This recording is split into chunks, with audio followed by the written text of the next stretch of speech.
Hi, it's Leela. I want to tell you about the most important lesson that I learned from my very first Dom. And it has nothing to do with kink at all. What he taught me is that if you see somebody standing alone at a social event, walk up and say hello and talk to them. And if that person is standing alone, it is a gift you're giving of yourself to go speak to them, and that you are doing them a favor.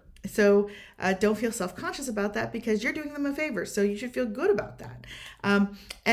This was really weird to me. I was like, oh, I don't want to impose on them. I don't want to, what if I'm in their way? But then he pointed out that putting myself in that position of being the person who's gone by myself to a thing, or my friends are off doing something else. You are in that situation. I thought about I'd never been not grateful for when somebody's approached me. I've always been grateful for when people come up, and I know many of you probably feel the same way. So the second piece of this is walk up and say hello, but then also ask a relevant question about what's going on in the room at the time. It might be something like if you're at a music event, asking, hey, do you know where this band's from?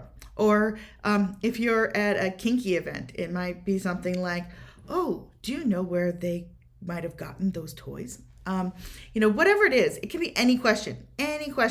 But the point of asking the question is that it starts a conversation. And that conversation is how you can start to get to know somebody. And, worst case scenario, they're not interested in talking to you and you get a rude brush off.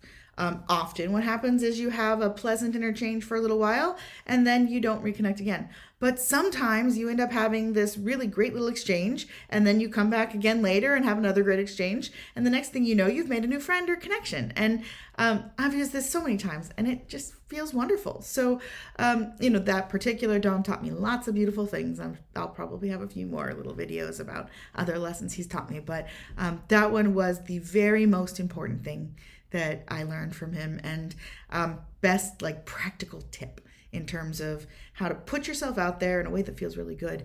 And that in turn builds confidence and builds the sense that, yeah, I can do this and I want it, and people like me, and all of those beautiful, happy feelings that make us feel more accepted and just better about ourselves. So yeah, go forth and say hi to people. Talk to you soon. Bye.